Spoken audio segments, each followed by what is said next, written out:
Good morning, everyone. Good morning. Okay, good. That's very good. My name is Jack Heslif, and I am Director of Career and Student Employment Services here at Salt Lake Community College, and a member of the Martin Luther King Committee here. And so I would like to, first of all, say welcome. Welcome to Salt Lake Community College. We consider ourselves a community college. And as such, we are a college that welcomes everyone into our gates, into our doors. And so you are truly welcome. Salt Lake Community College decided that we would do our event commemorating Dr. Martin Luther King and the Civil Rights Movement a week after all of those other individuals did theirs, so that we'd have an opportunity to have you come and join us and we wouldn't be in conflict with them. So once again, I'd like to say welcome, and I would like to introduce the moderator for the panel discussion today, Dr. John McCormick, and he will take us on from there. And once again, welcome.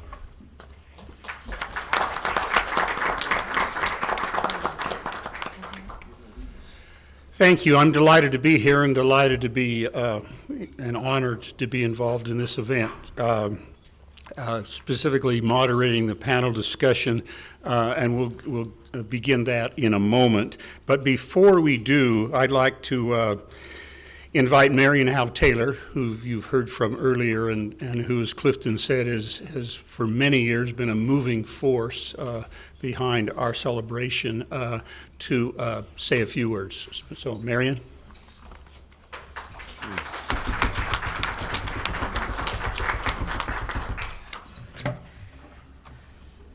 I'm going to read for you from the King Center and Coretta Scott King's perspective why the holiday, why it's important. The Martin Luther King Jr. holiday celebrates the life and legacy of a man who brought hope to America. We commemorate as well the timeless values he taught us through his example, the values of courage, truth, justice, compassion, dignity, humility, and service, so that radiantly defined Dr. King's character and empowered his leadership. We commemorate the universal unconditional love, forgiveness, and nonviolence that empowered his revolutionary spirit.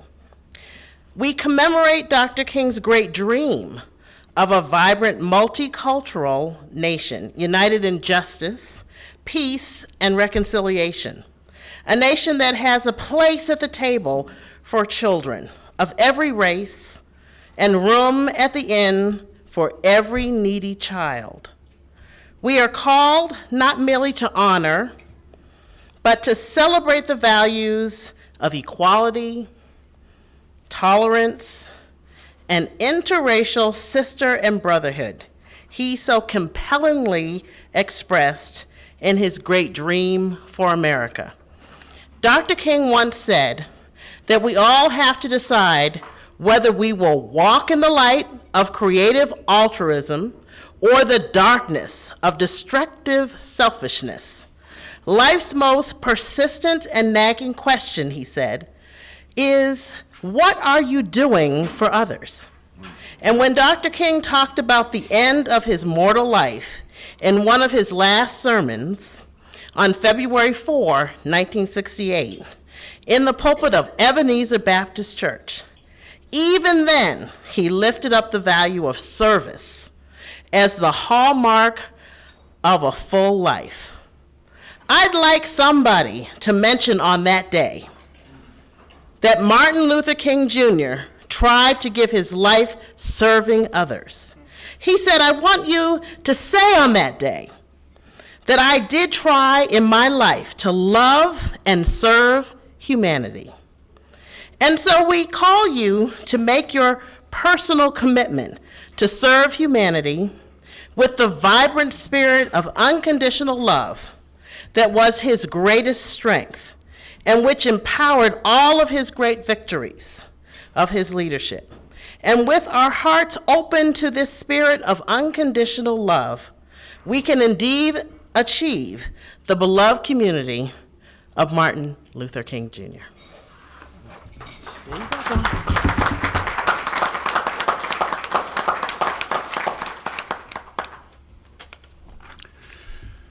So for about the next hour, what we'd like to do is have a panel discussion.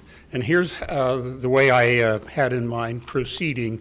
I've asked each of the 5 panelists to take 5 minutes or so to talk about 2 things. These are large subjects about which they could take much more than 5 minutes, but to say something about what they take to be the meaning of Martin Luther King's idea of the beloved community.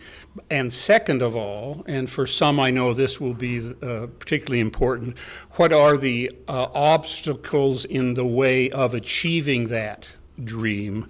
What are the challenges we face in actually achieving that? Because as Marion said, the emphasis of Dr. King, and I take it the emphasis of those of us who share that dream, is on not just talking, but on doing. The question is, what is to be done? The question that Leo Tolstoy asked, for example, what is to be done?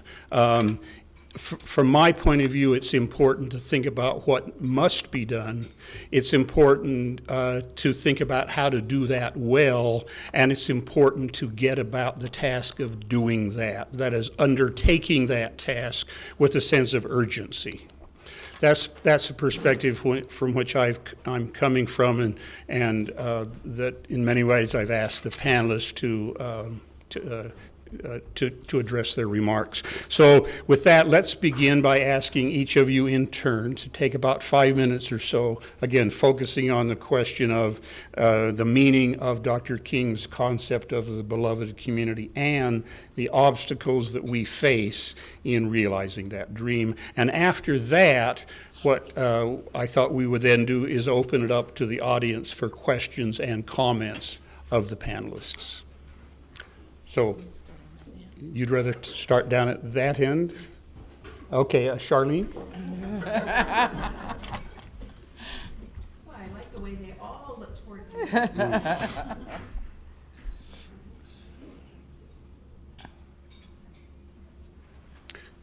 Could I just say one other thing before you start? What I failed to do, I realize, is introduce and name each of the panelists. Most of you were here earlier today, and so you know who those folks are, but some new ones have joined us. So maybe I could ask each of you, before your remarks, just introduce yourself so that everyone is clear about who you are. Well, good afternoon. Good afternoon. Oh, my goodness. We need to do it better. Good afternoon. Good afternoon. Thank you. That's much better. It makes me feel more at home.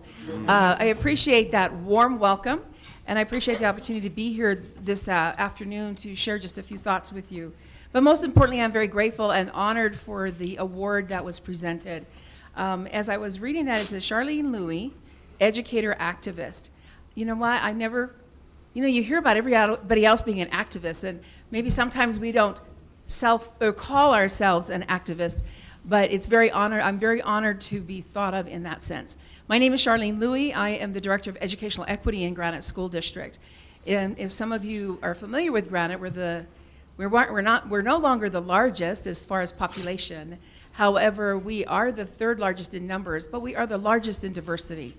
And so with that comes a great challenge with my job. So that gives you just a little bit of my background.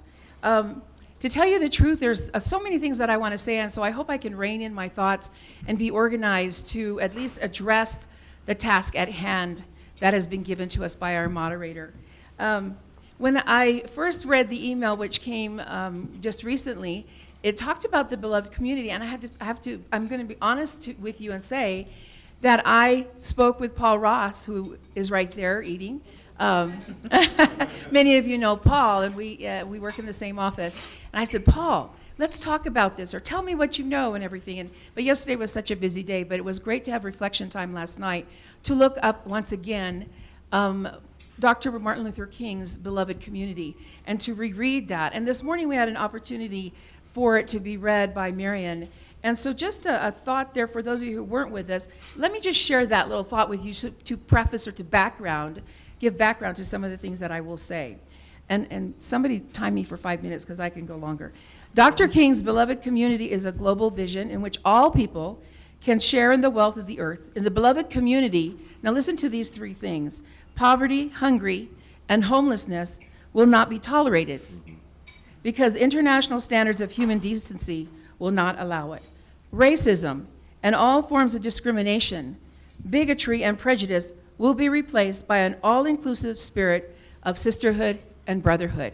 Can I get an amen on that? Amen. Isn't that beautiful? What a beautiful way to begin and to think about these things. So as I bring that into my reflection or my remarks, I also want to share with you Dr. Slaughter, what he said just probably half an hour ago or less than 30 minutes ago. He said, don't lose touch with your community. And so we need to think about, what is our community? Where are we in that community? What have we done with that? And I love the word passion, and I'll be bringing it up several times as I speak.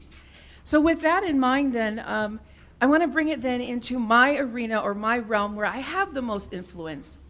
You know I don't have a lot of power and privilege, but in some arenas where and I'm Native Hawaiian, so I might use Hawaiian words every once in a while because for me, there's no comparable word in English. And so that's kuleana. And for you, kuleana would mean responsibility, but it's much more encompassing than just the English translation of responsibility. So in my kuleana, as my work, working with our at-risk students, or I want to say at-hope students. Doesn't that sound better than at-risk?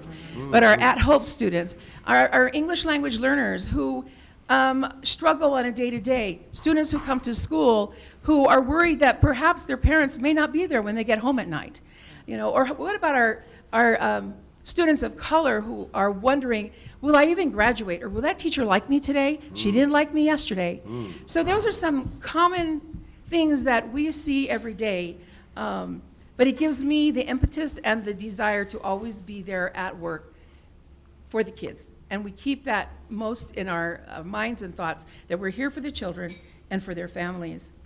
As you think back to what I mentioned before about the poverty, hungry, and homelessness, when I think about the world of education where that's where I'm at, what a power education can be and what a force to alleviate the poverty, the hunger, and the homelessness. And so I really think, as I thought more about what Dr. King wrote, as you go back to his 6 steps of nonviolent social change, the second step is what? Who knows what that is? Thank you. Education. Will you say that with me? Education. And it's an awareness and building leaders, et cetera, et cetera. And so from that point of view, we have such I feel so accountable for the students, not just in my district, but throughout the state of Utah and of course in other arenas as well. What can we do? And so I liken it to one of our, Gary Howard, who comes and works with us quite a bit, and some of you may know Gary Howard, a scholar and researcher in the area of diversity. Yes, the doctor, he knows Gary right here. He used to teach. So you need to make, what he always talks about is our sphere of influence and what we can do. And also looking at how do we create that environment for our students to be with us. And I like there's all kinds of principles, but I just want to share 3 things because I think it relates to all of us in this audience today. And the first one is that students should be connected to their culture. We need to connect students to their culture, right? So they need to know who they are, because a lot of our students are coming without that identity, correct?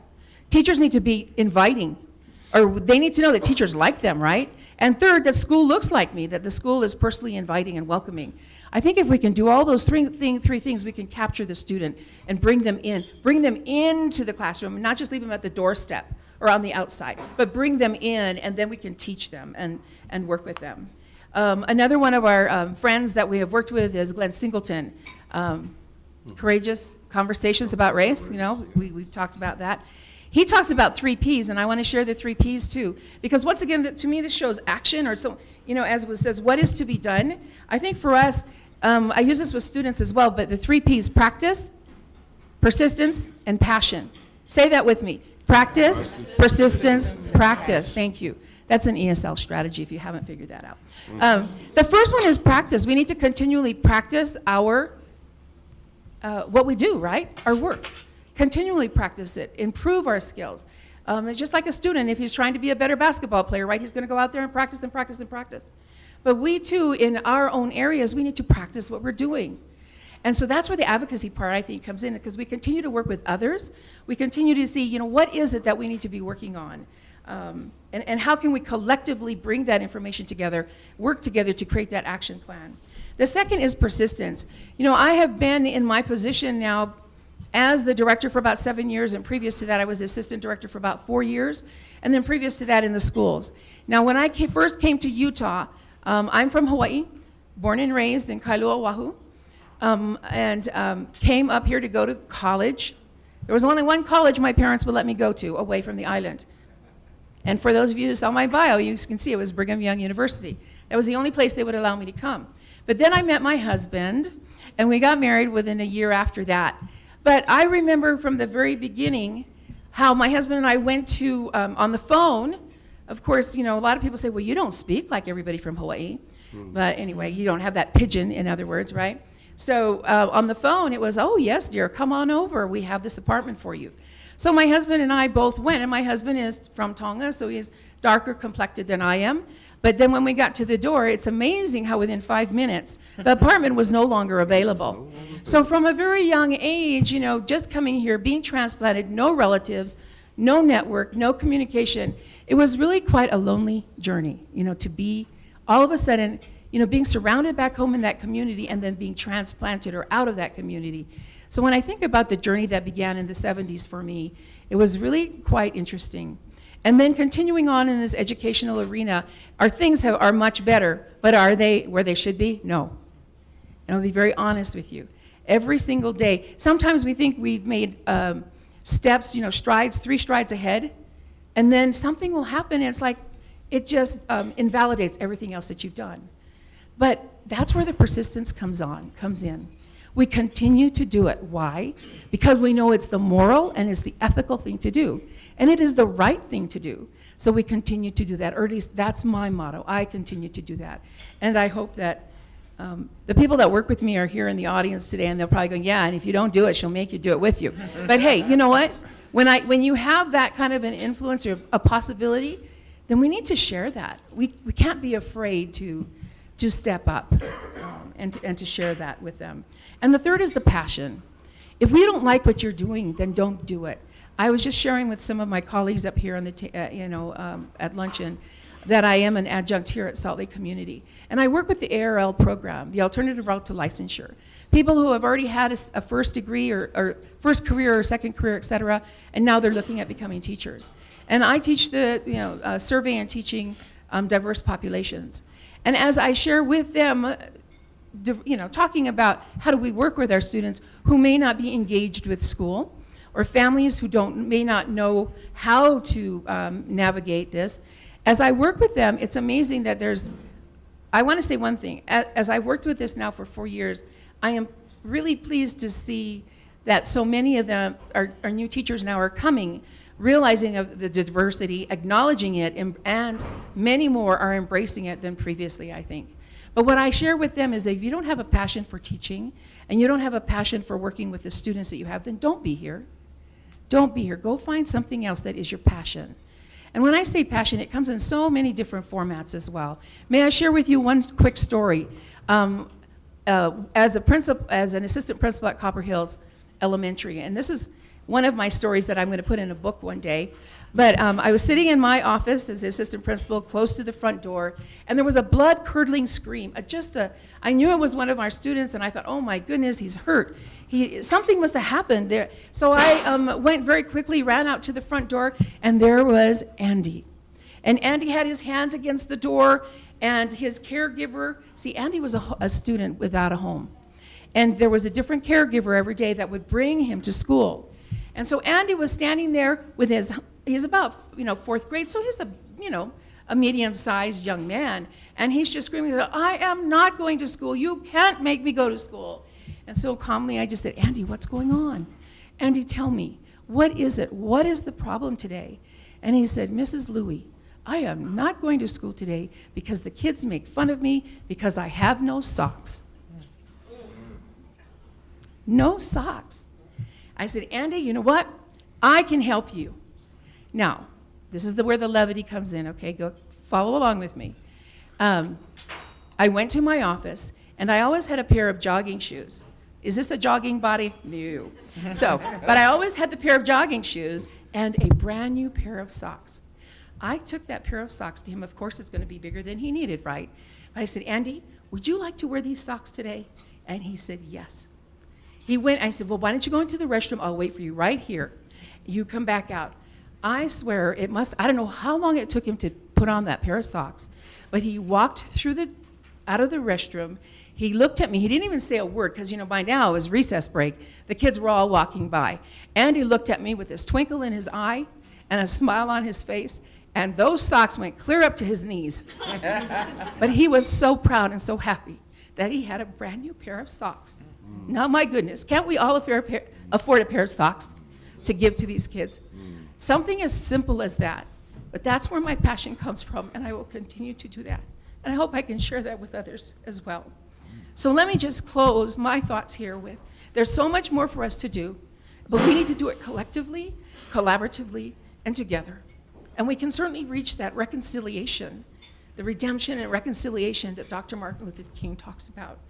And, in one thought I wanted to share with you too, that he says that our loyalties must transcend our race, our tribe, our class, and our nation. So thank you for this opportunity, and thank you for giving me this award today. Mahalo.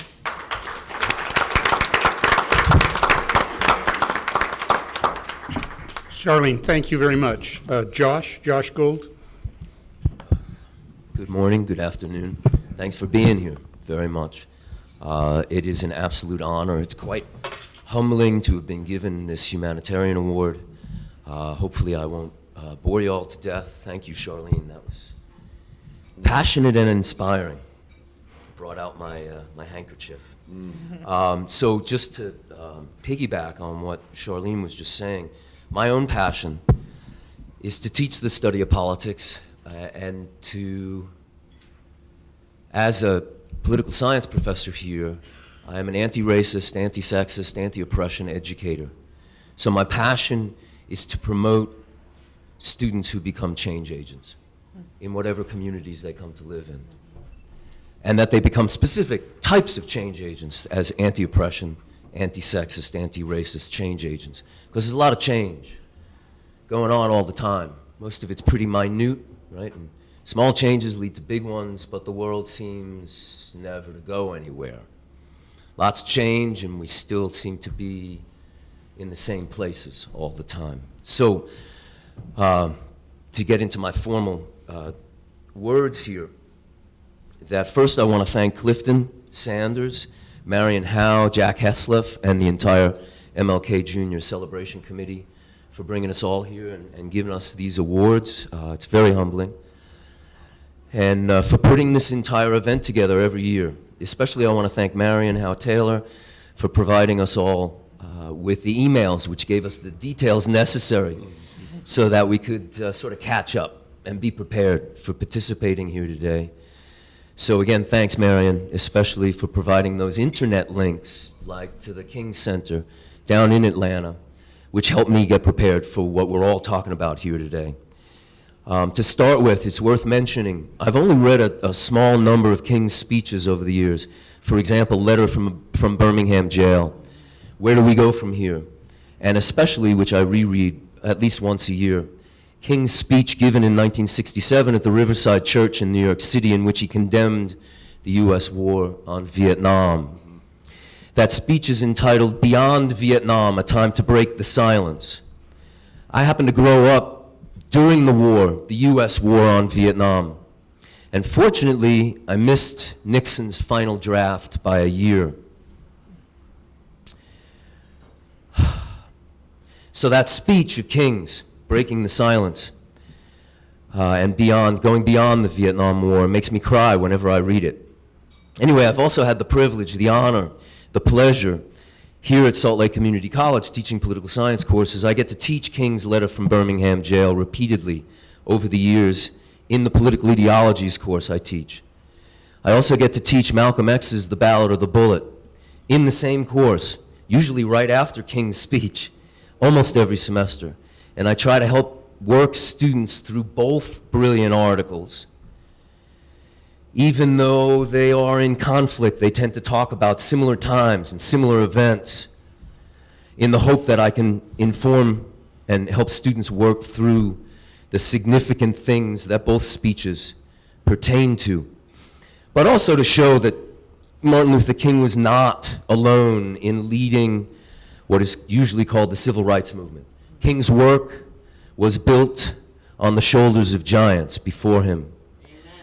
King's work also unfolded within the context, the historical context of another movement for black liberation in America, a movement that was oriented around blacks demanding human rights, not only civil rights, a movement advocating not violence, black liberation, but reciprocal relations between blacks and whites political leaders, and a movement advocating black liberation from the oppressive, dominant political and economic structures that were first created and have been maintained by white public and private officials that have kept blacks primarily, that is African American people, but millions of other Americans of color.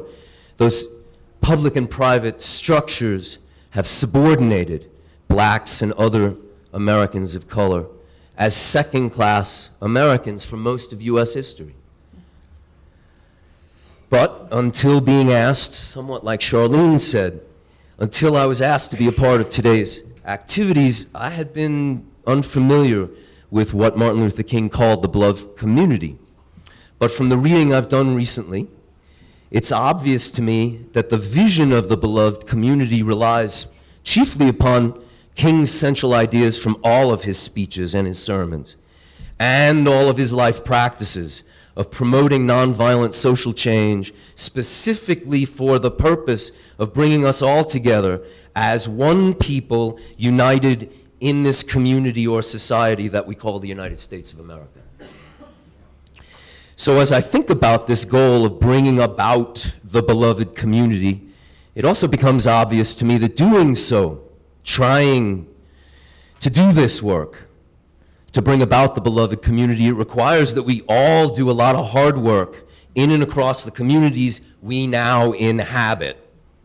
That's because the beloved community can only materialize, as King preached repeatedly, it can only materialize when the social diseases of poverty, racism, and militarism have been eliminated from the nation.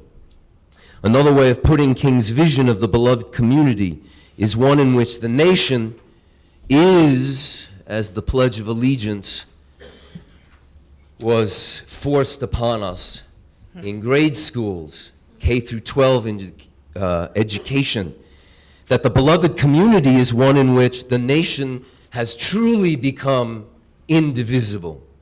In such a place as the beloved community, the socially constructed, hierarchically organized and enforced categories of class, race, gender, ethnicity, sexual orientation, etc. Those socially constructed, hierarchically organized and enforced categories, they just would have no purchase or traction in the ideas, the speech, and the actions of the community's members. They'd have no traction. In the beloved community, we have all become our brothers and sisters' keepers, because none of us are any longer invested in and divided by these arbitrarily invented and imposed social categories that happen to serve the self-interests of particular dominant categories of American people while denying the self-interests of millions of others, so defined. Now, I happen to be a devout atheist, so normally I try not to make use of religious terminology in my teaching and my amateur activism in this community. However, much of what King preached as necessary to bring about the work which will hopefully someday banish poverty, racism, and militarism from the society, I am committed to practicing. King's 6 steps to nonviolent social change, which Charlene and Marianne have already spoken about a bit. These 6 steps to nonviolent social change require all of us to intentionally focus on ending poverty, racism, and military. They are these. 1, information gathering. For example, gathering information about the widespread deep poverty for anywhere from approximately 35 to 45 million Americans who work full-time. And this is true in the context of all the riches of this nation state. And it's true especially for the children, black and brown children particularly. So this first step of information gathering also requires that we gather information about race and racism and how the deliberate deprivation of blacks by white public and private institutions and their officials, that's at the heart of the history of the United States. This also includes information gathering about, well, not just the wars we wage on foreign peoples around the world, but information gathering that asks, for example, what is militarism? I pose this to my students all the time, especially in my international politics class. And what I get is just the making of war. That's not militarism, folks. That's warfare. That's making warfare. Militarism is not simply the making of war. Militarism is when a society promotes war through its infrastructure and all its cultural practices, like thousands of permanent military bases spread out across the US and around the world in over 750 locations, special forces in over 1,000 locations, making violence on foreign peoples. Millions of dollars in Pentagon contracts that go to every congressional district in the land, which ensures that a tremendous amount of employment income of the 99% of us that have to work for a living, it's dedicated to equipping, training, and practicing, that is, people working in the military. They practice with the machines of murder and war. It includes militarism, all the recruiters that represent all 4 military branches of the United States. Every day they're trolling for young, willing volunteers at high schools across the country. Militarism includes all the military advertising on TV 24/7. Even I know it, and I cut out all the advertising at home. My wife can tell you this. The commercials come on and I'm screaming, mute, mute. And even I know this one. The US Navy, a global force for good. Yeah, sure.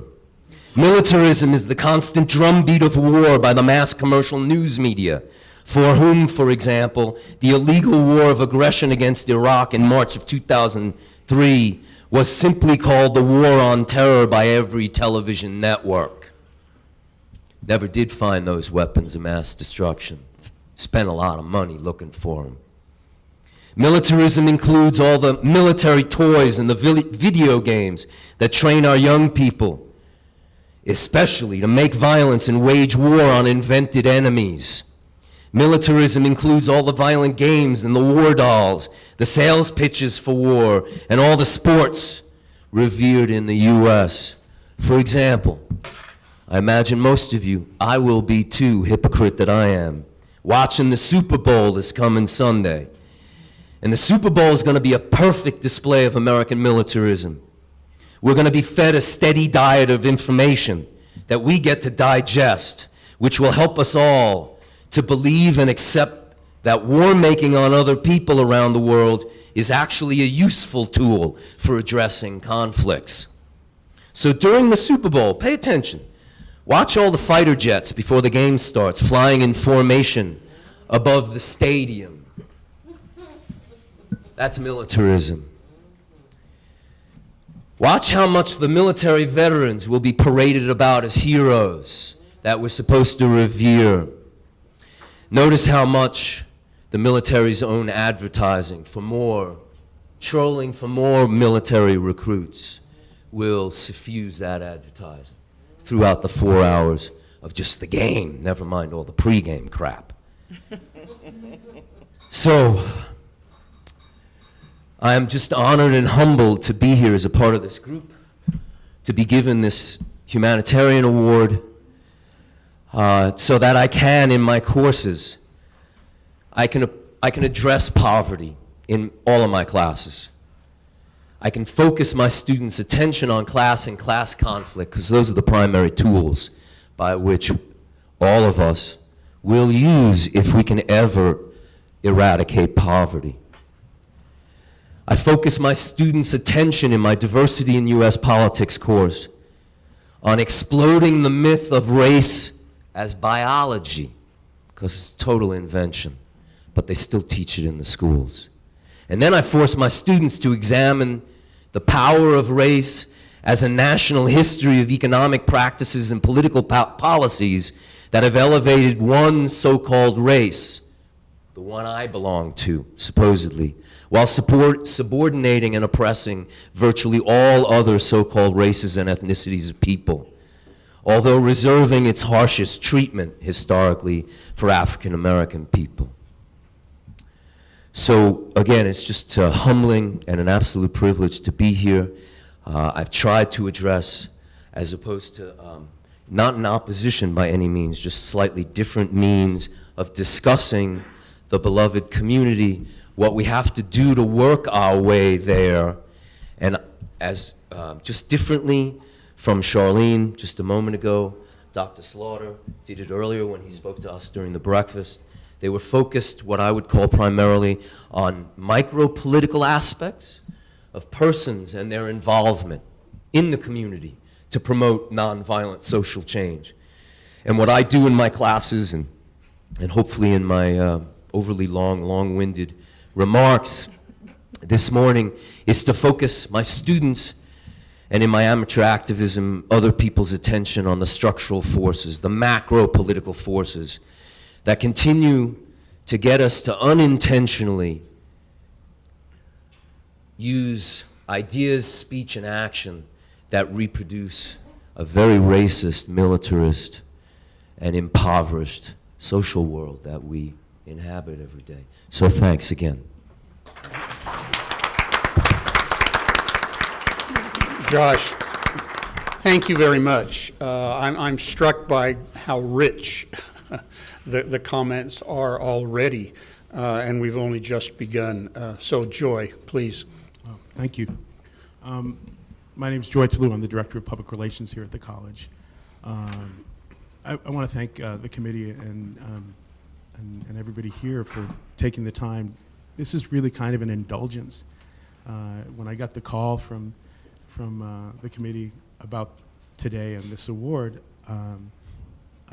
my response was, I think I said shock and honor. And I have been swimming in the humility of receiving this. Oh, I'm sorry. Closer. I have been swimming in the humility of receiving this award for weeks now, and asking myself the question, what have I done to deserve this?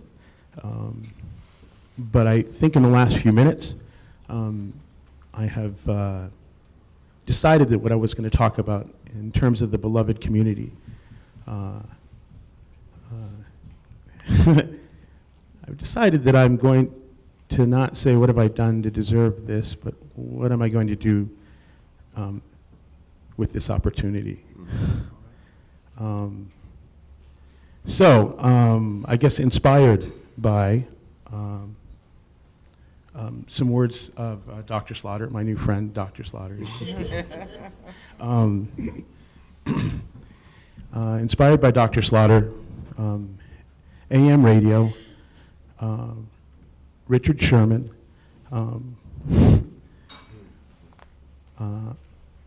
I keep thinking about Dr. King's letter from a Birmingham prison. And I keep thinking about the idea that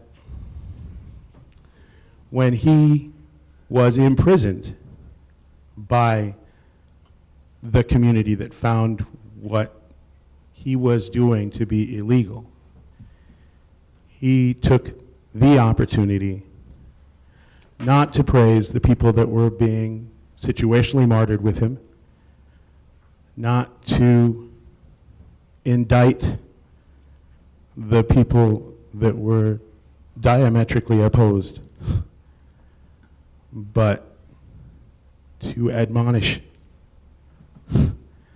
people that were indifferent, inactive, agnostic, and that when you love a community, that oftentimes is your role,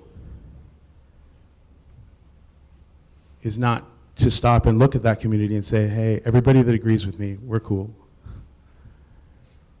Or, you know what? Screw everybody that doesn't agree with me. You'll never be cool. But to look at people that might be inactive, agnostic, indifferent, and say, you better start doing something. And it's not about picking sides. It's about not being in the game, not being in the conversation. It seems obvious to me in the work that I do that language is very, very important. Words that we use can be used to connect or divide. They can be used to love and support, or diminish people. And I think about whenever anybody talks about illegal immigrants as opposed to aspirational American citizens.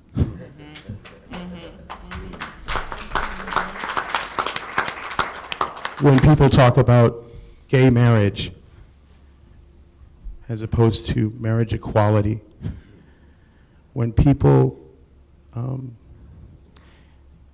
say that a woman is capable or an African American is articulate, when we call it an inversion and not pollution. The sneer you hear when you hear the word homeless in the tone of someone's voice. I think language can be very violent, and that I tend to remember people saying to me that Martin Luther King Jr. Was a civil rights activist. But I think when you read the things that he said, he was a human rights activist. And then I think that food and love, clean air, opportunity, those aren't civil rights. Those are human rights. And we need to stop this business of the war within this community, because I don't see people that I live near as enemies, and I shall hope that they don't see me the same way. And so the trick for me is to move through every single day with the idea that the trust that I give people is the trust that I'm getting from them as well. So if my thoughts seemed a little disorganized there for a second, that's because I just made this up as we were just now. Thank you very much, and I'm honored and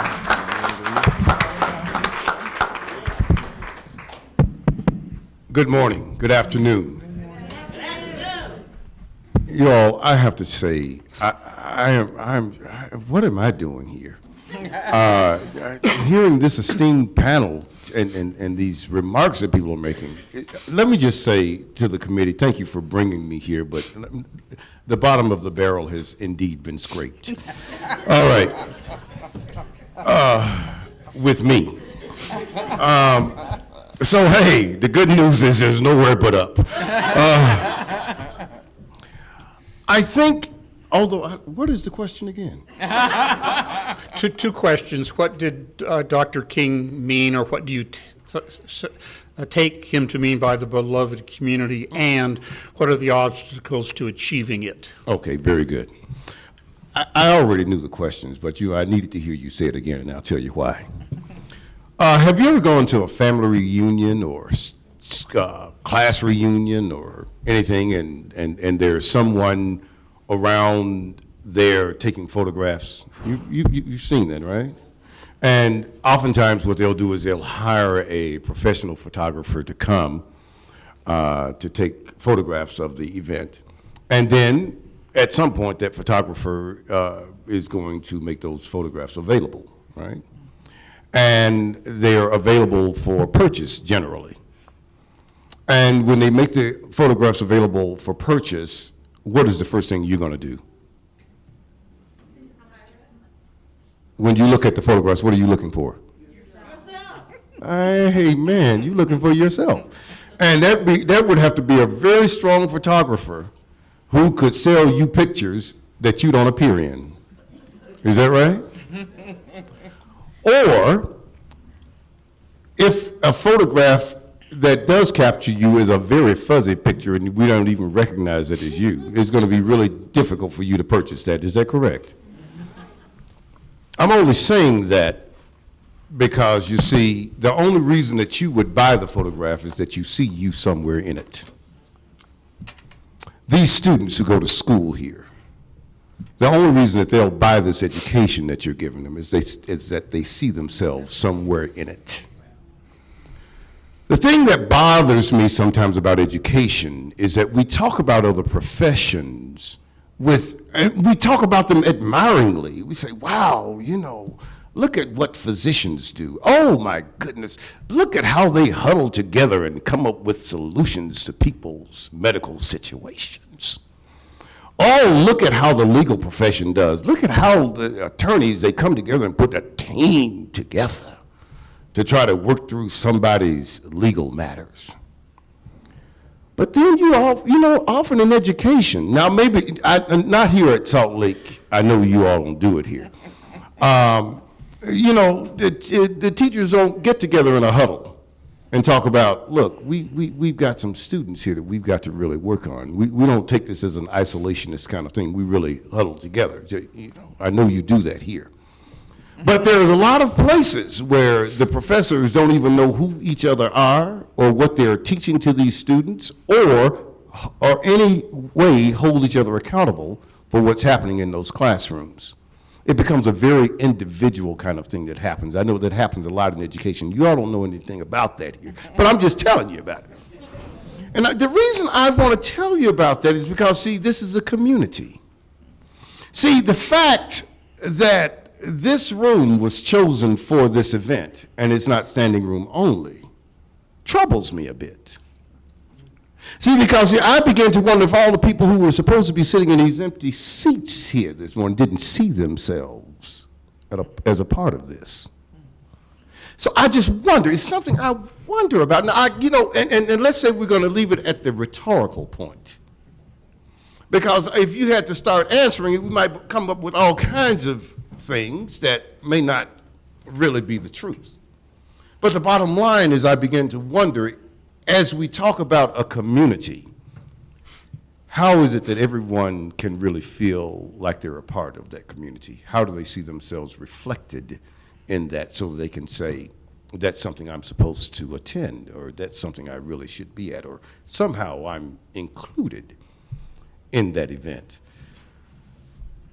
I think that the obstacles to us developing or creating community happen to be mostly because we are not joining ourselves together in ways that we can really have discussions, open, honest, very frank discussions. I mean, you know, like those family discussions. You know how families do.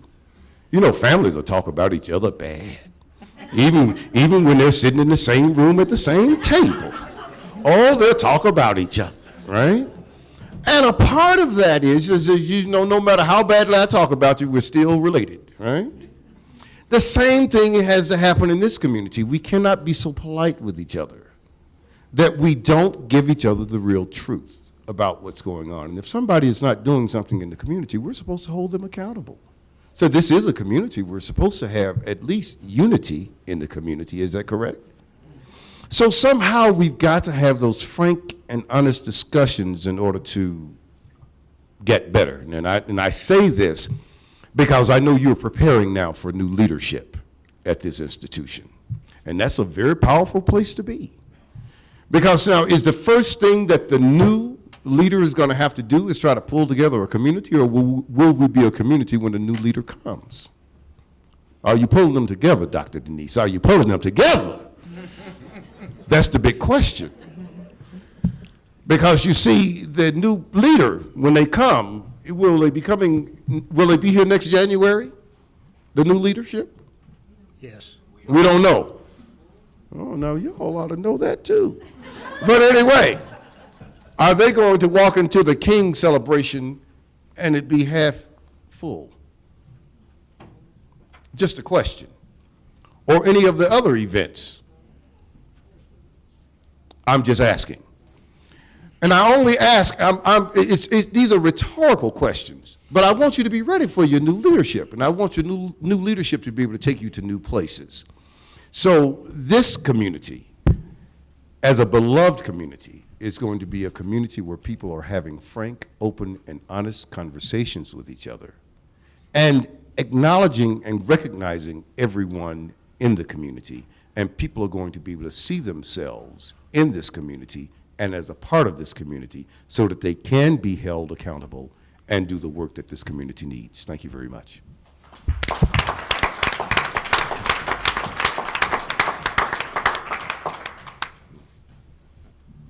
Did you all hear him say, now that he's passed it off to me, now deal with that. Okay, my brother. I'm honored to be here, and I was listening and thinking, wow, these intellectual, educated people. And who am I? I'm a writer.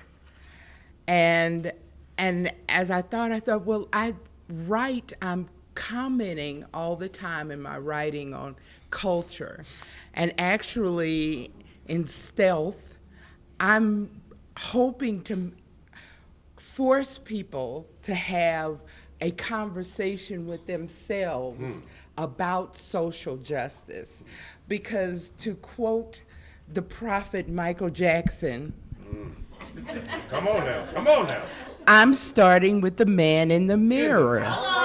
Because the beloved community, I think we talk about it as something outside of ourselves, as though someone else is responsible, rather than saying the beloved community begins within me. I was part of the military establishment. I worked for the military. I remember the first time as a newly graduated person from college going to Florida to look at missile systems.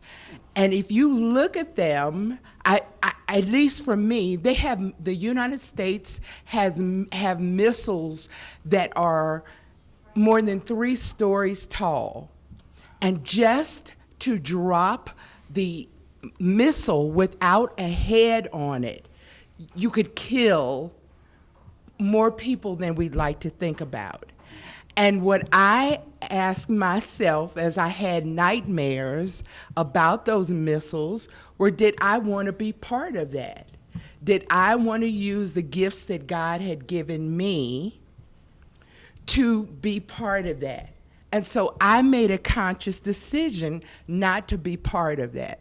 And that's, to me, is what the beloved community means. It means that each one of us has to make decisions in our lives about every day, all day long, we are making decisions. Am I going to cut that person off in traffic? Am I going to let somebody go in front of me in the shopping line? Am I going to teach somebody?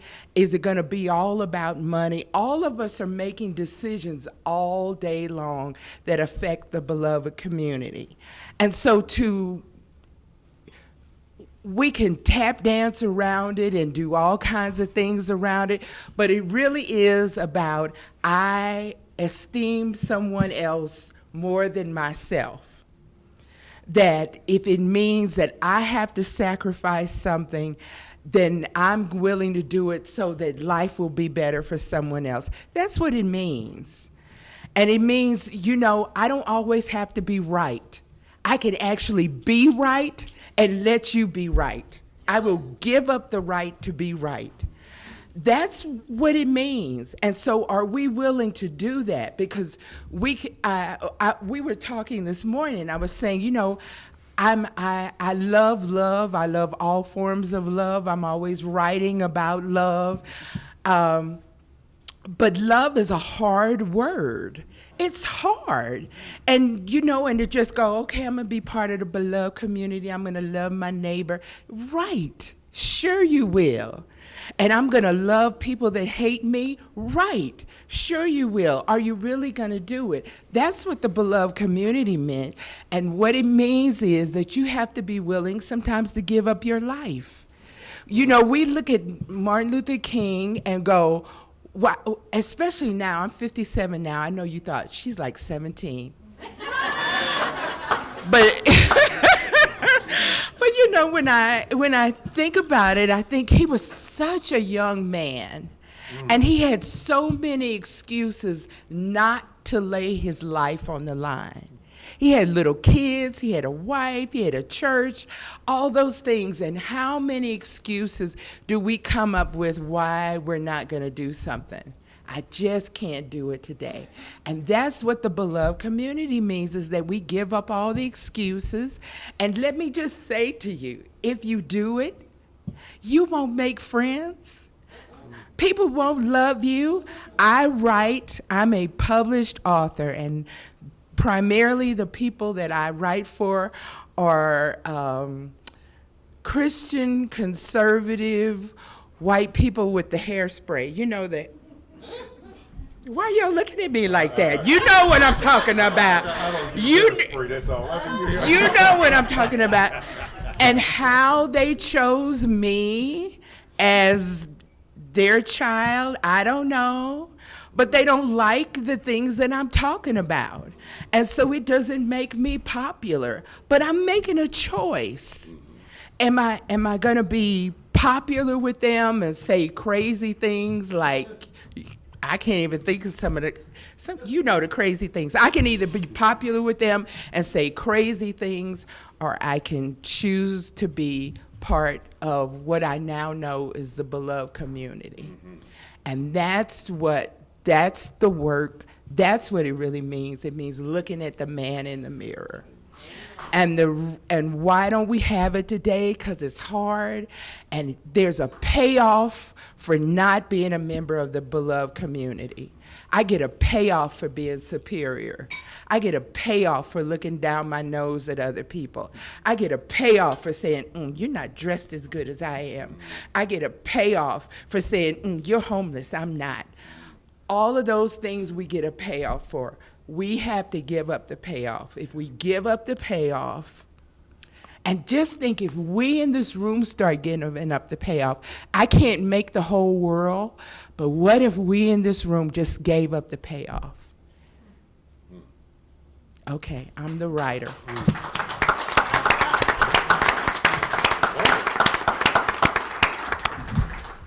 Thank you all. What we'd like to do now is open it up to the audience for questions or comments. I'm not sure how much time we have, like 15 minutes or so. So please, Lynn.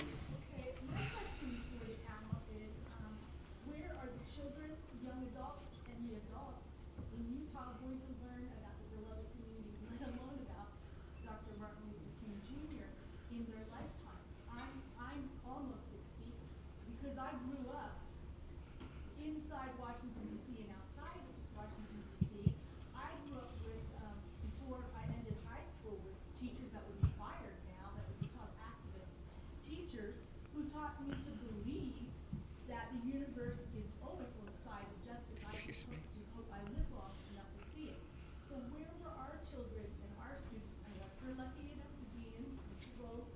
and some other classes on campus. Where will they learn this other than just a few paragraphs about Dr. Martin Luther King? Where? I'm sorry, are you addressing that to everyone or anyone? Okay. I think reading is fundamental. You know, I think that, and it's something easy to do, that it's not as difficult as we make it to bring literature in that helps people understand other people. I'm just saying what happened. I have two students that are here, and I work with 10 to 40 students every semester that are in just two Title I elementary schools. And, you know, the only books that were in those two schools about Dr. King, we bought. So, again, I said before, it's not easy. That means maybe somebody's got to buy some books other than the school system. Hard. Go to the library. I'm just going to say something to provoke the panel and everybody here and maybe confuse you all. First of all, I learned at a young age, not too young, that love is a secondhand emotion. So that's first of all. And yeah. And Confused. so I don't use, in my own teaching, I don't use such terminology. That's not to say the terminology is ineffective or wrong, not at all. But for myself, and I've been told I've been told I force students to learn. I hit them over the head. Simply put, all forms of oppression have costs for everybody. That's all. That's true. I'd like I think that's true. just to add a couple of things from the public education side, or K-12 at least. You're very right, because even as I teach in my class at Salt Lake Community, it's like, I never knew about the Trail of Tears. And here you have somebody who's maybe 30 or older. And so in addressing it from the K-12 issue, we know exactly that it's very monolinguistic, monocultural, here, everything here in the state of Utah. And so what we're actively trying to do, even from the State Office of Education, is the initiative we call REACH, Respecting Ethnic and Cultural Heritage, which is just the foundational basic piece, but realizing we need to be able to integrate that in. And I don't know, I know in this room alone we probably have proponents or believers of, or and people who are against the Common Core. We don't even use Common Core here in the state of Utah. We really refer to it as Utah Core because it's so politically motivated or charged. Exactly. But if you look into that, what have we done? What we've done is we said we need to make this much more multicultural. We need to bring in real world thinking or what's happened in the past so that maybe we don't repeat the past, et cetera. So for example, one of our language arts pieces now is we're looking at the letter from Birmingham Jail and we're critiquing that. And we're looking at the evidence that's there. So I think slowly we're trying to make that change. But part of it is like, Black History Month. It used to be just a week, and now there's a month, right? But even that is a real touristy approach because you fly in and you fly out and we don't think about it for the rest of the year. So we're really trying to make it much more systemic. But a lot of that, it goes back to that oppression that Dr. Gold talks about. It's that institutional, the isms that are within our institutions. And so for some of us, it's a lonely journey because there might only be a few of us, but we continue and we persistently talk about it. We bring it out, and in subtle ways, we try to get rid of that. It's that soft bigotry that we see amongst us that we have to continually work with in a nonviolent way and non-confrontive, because boy, if you confront them, boom, your voice is gone, and then you can't even bring that message. Question here? I'd just like to add something. As a student going to school to become a teacher, they have put in a lot more information for students that are becoming teachers as far as cultural diversity and teaching kids, to, just being able to use different types of literature. They're really trying to put that into the education of teachers now. So, I mean, it's got a long ways to go, I think, but they are at least moving in that direction. I think that's really great to hear. And just, I mean, I sort of look at this from a different angle, and that is that the lessons of Dr. King are written in the very history of the state of Utah, okay? And that part of what we all saw and participated in was the second to last state in the country to recognize Martin Luther King and celebrate the day. Either way.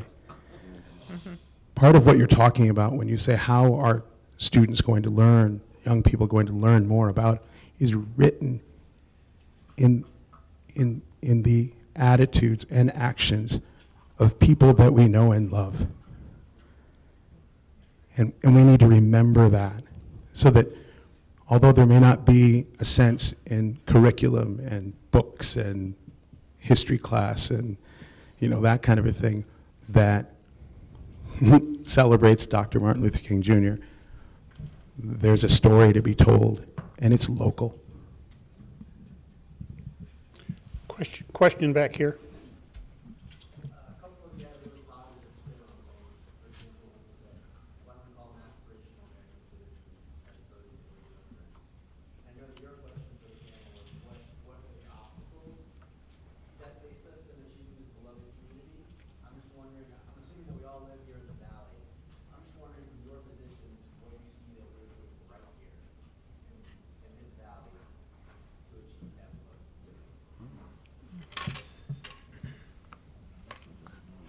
Anyone want to respond to that? I'm not from the valley. I'm not from the valley. I can't. I'll bail us out, okay? There's and if you're coming away thinking we're not being positive, I apologize for that, because there's a lot of good things. As I mentioned, it's been incremental oftentimes, and then we take a step forward or go a step backwards. But what are the good things? I'm just going to take it from my perspective in Granite School District. 6 years ago, and Paul and my staff right here will know that we tried to do a culturally responsive initiative. When we call it multicultural education, there's kind of a negativity towards that. But if we just give it the spin of cultural competence, cultural relevancy, it was not so, oh, there's something wrong with me kind of an issue. And so through the years, what I've seen now is there's much more acceptance. But there's also, okay, remember when No Child Left Behind came out, right? The reauthorization of the act. All of a sudden it was like we had to get away from the arts, we had to get away from all this other stuff, and we know there's all these achievement gaps and everything else. So they brought in all these strategies. They forgot the part about how do we work with our kids of color? What is the cultural, how do I build my cultural competence and things like that? So now it's like, okay, you did all of that stuff. Is it working? Well, a little, it did a little. But what's even more important now, or what's up front, it seems like now, is that realization that along with those other strategies, we can't forget to build the relationships with the students. And oh, by the way, what is it? What do we need to be doing? How do we get to build that relationship? So I see from that perspective, that has grown. There's much more acceptance of what do we need to be doing differently. And so from that educational standpoint, I think what's positive too is the community here has really, I think our community is much stronger over the years too, because we are all working collectively. I think at one time we were more isolated or in silos, but we realized that we cannot continue this work alone, that we have to organize, so to speak, or work collectively together and collaborate. So I see a lot of us doing that. In fact, around a few years back when affirmative action was going up on the Hill, everybody was doing their own thing, then all of a sudden it was like we had weekly meetings every Saturday at Horizonte. And that was bringing a lot of community members together on a very common issue that affected many of us. So I think there's a lot of positive things going on, but it's through the networking. And I also, and you have with the legislative session is going on, I always sit back and wonder what's going to happen this time. Sometimes it's very humorous, sometimes it's really sad. And we all have different political views and everything else. But positive, there's a lot of positive things going on. But I think the positive happens only because we are, and I say we, only 3 of us are representing a multitude of others that are out there that are collectively working on this together, pushing forward and making it known. You know what? Don't forget about this. Even though this has happened, we still need to address some of these other issues. So probably said a lot about nothing, but there's good things going on, but there's still a lot of work to be done. Your question, it seems to me, raises the difference between whether the glass is half full, an optimistic perspective, or the glass is half empty, the pessimistic or cynical perspective. I tend toward the latter. But nonetheless, one of the positive things that's true in every college, I don't know about public colleges throughout the state. Joy would probably know, but I don't know these things. Certainly in town, in the Valley, every college here has a diversity curricular initiative. Westminster College, the private school, the public schools in town. So there has been, Salt Lake Community College began its diversity curricular initiative in the summer of 2005, I think, John. And then I got to start teaching the course. I was funded by a committee here. So I got some seed money to create my diversity class from scratch. I've been teaching it since fall of 2005. So we have a whole slate of approved diversity courses which have to address what our diversity initiative is about. That is differential access to power and privilege based on things like class, race, gender, sexual orientation, etc. So that we have a whole slew of diversity courses across our 16 campuses. The U is doing this. In fact, we stole their diversity curricular initiative to make it our own. I think John might agree with me there. We modeled ours on theirs. There you go. Spoken like an administrator. So it seems to me in that regard, the glass is half full there, and maybe more than half full. But as Charlene just said, too many of us, and certainly at a community college, where it's a commuter college, everybody's here and gone for everything else they have to do in life. We, faculty, are siloed from each other and the work we're doing, for example. We don't have a group of faculty together who are working on these and teaching these diversity courses. We used to. It's fallen apart, for example. So it's a mixed bag, at least from my isolated academic perspective here at the college.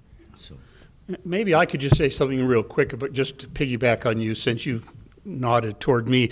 My feeling is that whatever gains we've made are fragile. They're tenuous, they're easily lost, and they have to be defended with vigilance. As an example, as Josh said, we started that diversity initiative almost 10 years ago now. That is, we have a diversity requirement. Students have to take a course that examines the kinds of issues you talked about, particularly look at questions of power and privilege and so on and so forth. I'm beginning to hear people at the college question whether or not that was such a good idea after all, and whether it might not be time to rethink that and perhaps do away with that.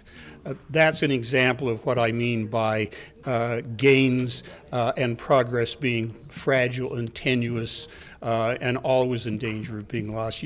My feeling is we can't assume that once we've won something, we've won it once and for all. Melody.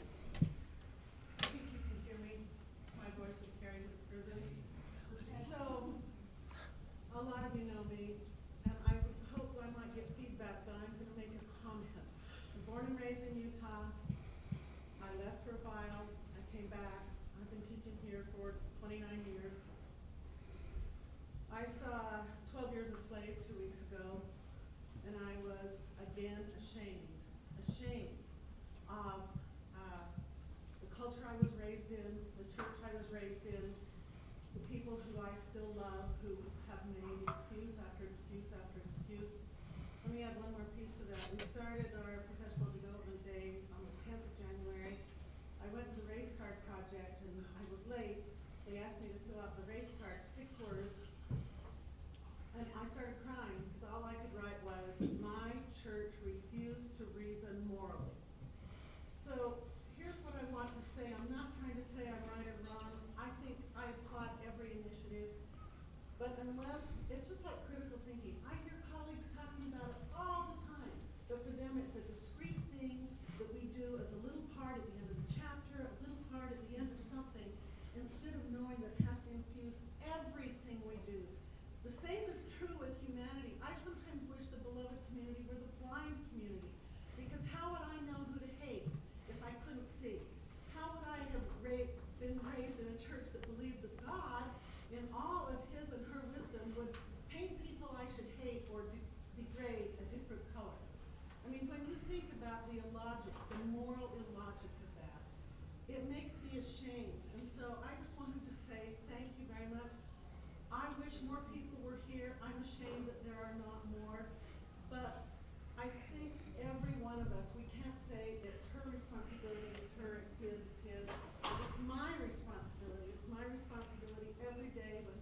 We have time for one more question or comment, if anyone has one. Yes? With Melody's comments there, how do we pursue forward? How do we be stronger and make the glass more than half full? How do we get away from the cynical and start taking positive things? Anybody for it? I think I'm going to answer you and answer the person that asked about how you bring it into the classroom. I think part of it is being creative about solutions, that if you follow newspaper accounts, if you follow historical newspaper accounts, you can find out so much about racism, so much about militarism, and it doesn't cost anything. It just means you have to do some research then that you can provide for students. I think it's being willing to have tough conversations, even when they're tough and they're difficult and they're uncomfortable. So yeah, I'm going to be quiet and let somebody else talk. I admire you for asking that question about being positive and what are we doing that's right. One of the things that I'm fascinated by is whenever I talk to a child, whenever I talk to somebody young, their idea of what their friends are, who their friends can be, of what family can and might be, are so amazingly progressive, and they're doing it just in their experience. I mean, we can talk about what we do to curriculum at this level all the time, but every time you send somebody, a little one, out to go to school, they learn something new about the world. And it's something that's it's an experience that's very different from the one that we may have had when we were younger. And that tells me that not only is the glass more than half full, but it's spilling over because they are not being subjected to the same kinds of social pressure and things that we were. Talk to a young person. Anyone else want to? Okay, let's call this the last question, please. I am vice president of the Hip Hop Dance Club, and we are doing a dance for Black History Month. And a few people got offended when I was teaching my choreography because we're doing like the oppression of slavery, so it has to do with slavery. Like a couple of the movements, some people are going to step on people's backs to like show how they were putting them down, but they don't understand. They're my friend, she's white. She doesn't understand like why we're doing this and why are we making it seem so bad. But I'm just trying to explain to her that it's just history, and it's not like I'm not trying to be racist against her. I'm not saying all white people. I don't think she's like really comprehending with me. So how can I show her that like I'm not trying to hurt her in that way, just trying to show her what happened back then. I don't really know. I'm having a hard time teaching. I'll give it a shot. First of all, what racism is a form of oppression. It's a particular form of oppression, and oppression is about interlocking barriers, social structures that work together to subordinate certain people or peoples specifically due to their group membership. And what it also means is, by definition, that some group of people has to do the subordinating. They're the dominant ones. So racism is a form of oppression, a particular form of oppression. Sexism is a particular form of oppression. But oppression, whatever the form, is different from race hatred. Whites can hate blacks. Blacks can hate whites. But the latter is not oppression. Okay? So racism, being a form of oppression, requires three things. One, race hatred. I hate your race. I'm white, you're black, I hate your race. But that's only where it begins. The second part is, I hate your race because I know me and my kind, me and my race, we're superior to you. But it doesn't end there. The key to oppression and racism as oppression is that me and my group, me and my race, we have the power to subordinate you. So when blacks feel hatred towards whites, that isn't racism. That's race hatred.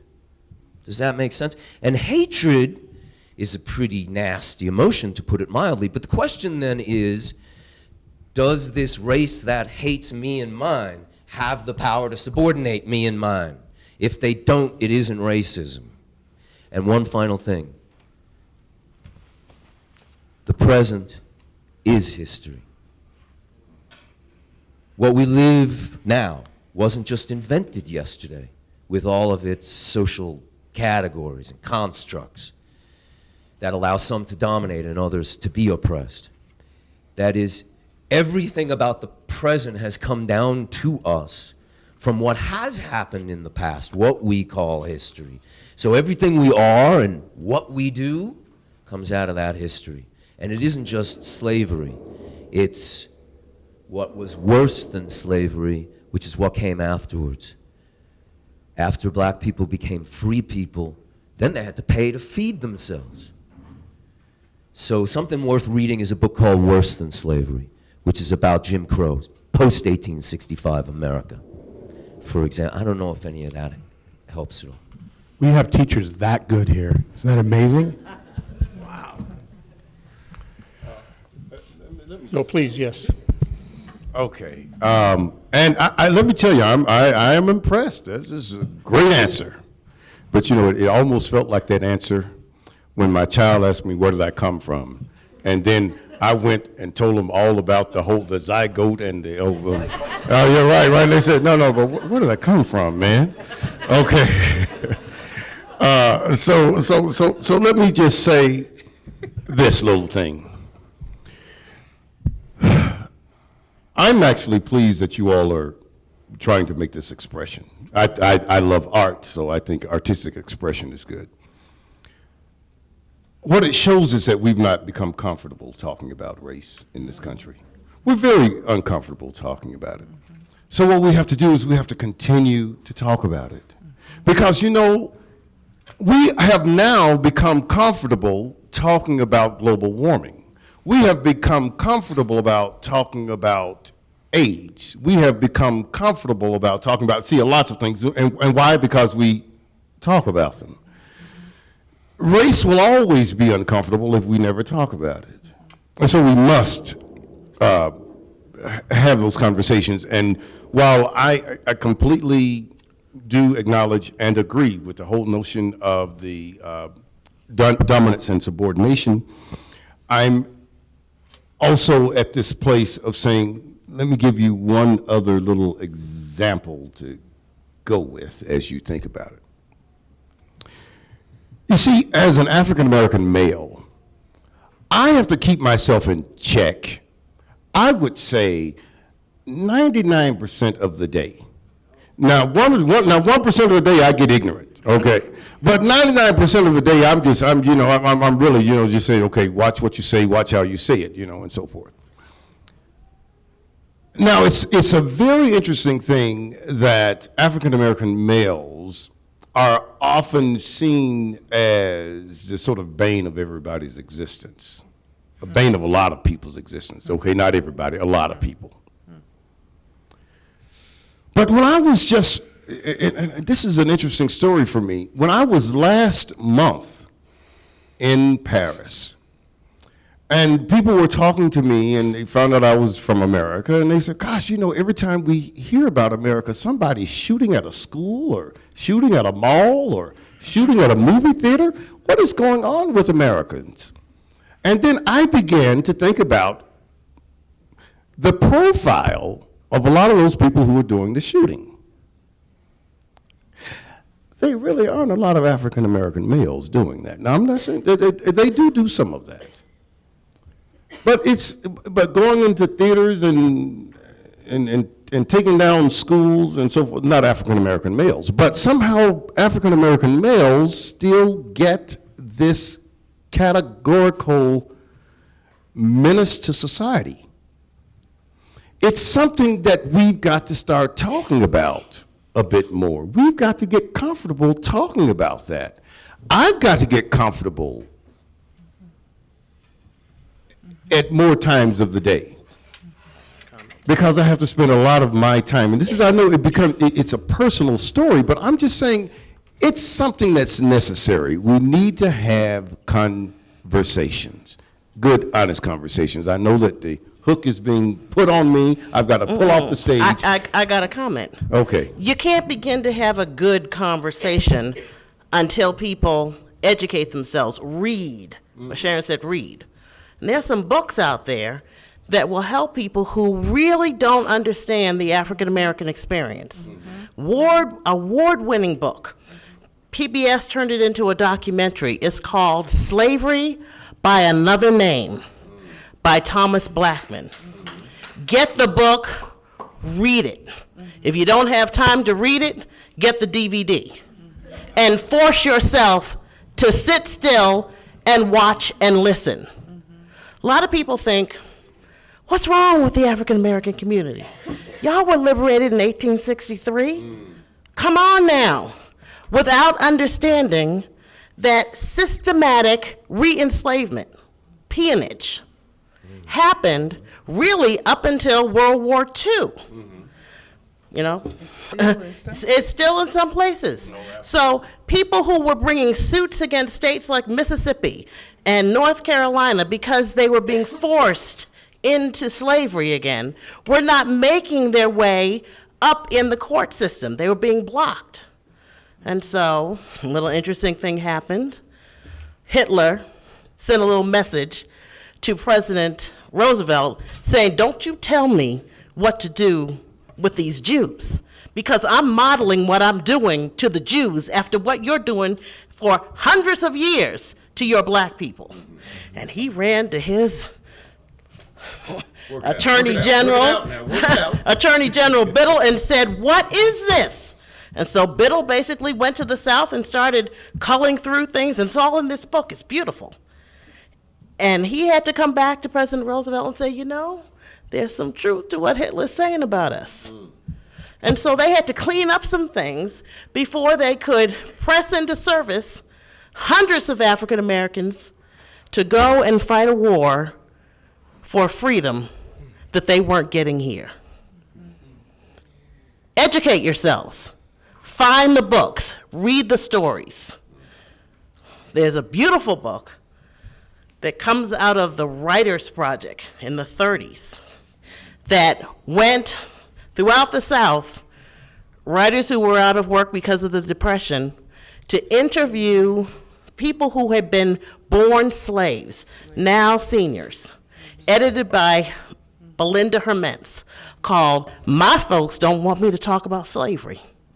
And that's the case today. We don't talk about the pain here. And so we can't get to a brighter future unless we look at our past and really dissect it. And it's okay to feel bad. It's okay to feel shame, because our pain it's national. When you really look at it, the way in which we treat one another has its roots in historic slavery. A lot of people don't know that how many people, who do you think fought the Revolutionary War? Who? Poor people who? Well, some people fought it because they wanted to, and others fought it because they were paid by people who didn't want to fight. Revolutionary War. Okay. Yeah, you could, but you know what, beyond that, there weren't enough white people here, poor or indentured, to fight that war. On both sides of the conflict, most of your foot soldiers were African Americans, well, Africans at the time, they didn't feel like Americans, and Native Americans who were promised pay and freedom for the African and tribal lands. That you're not going to cross this border. No treaty that the American government made with the Native American was ever kept. That's truth. No anti-lynching laws ever were passed in the United States. That's ever. That's to today. So, can I Can I respond to your question about your friend? Because it's really part of the reason that I write, because I'm having these conversations about race and trying to help people have them. So this is your friend. So number one, that's a positive thing. You put a gold star up because this is your friend. Because some years ago, she might not have been your friend. Now she's your friend. So you sit down next to your friend, link your arm in your friend's arm, kiss her on the cheek, tell her you love her, and tell her this is not to hurt her. Tell her what you're trying to do is to teach a broader picture of history, that we have been taught history in this one channel, and now we're adding some color to it. And all you're doing is adding a little color to it, and that you love her, and that you want her to begin to know the parts of history that you know that she might not know. And you know it'll work out. Kiss her on the cheek, hug her, and you all will get past it. That's mama advice. Well, I'm afraid we're going to have to cut this off, even though I know we could have a continued productive conversation. I always like to have, I'm going to say two things. I always like to have the last word. My fondest hope is that we will leave here with the sense of urgency that people like Marion and others have. The important work that must be done, it must be done well, and it must be done now. But while I've had the last word, I invite Marion to have the very last word.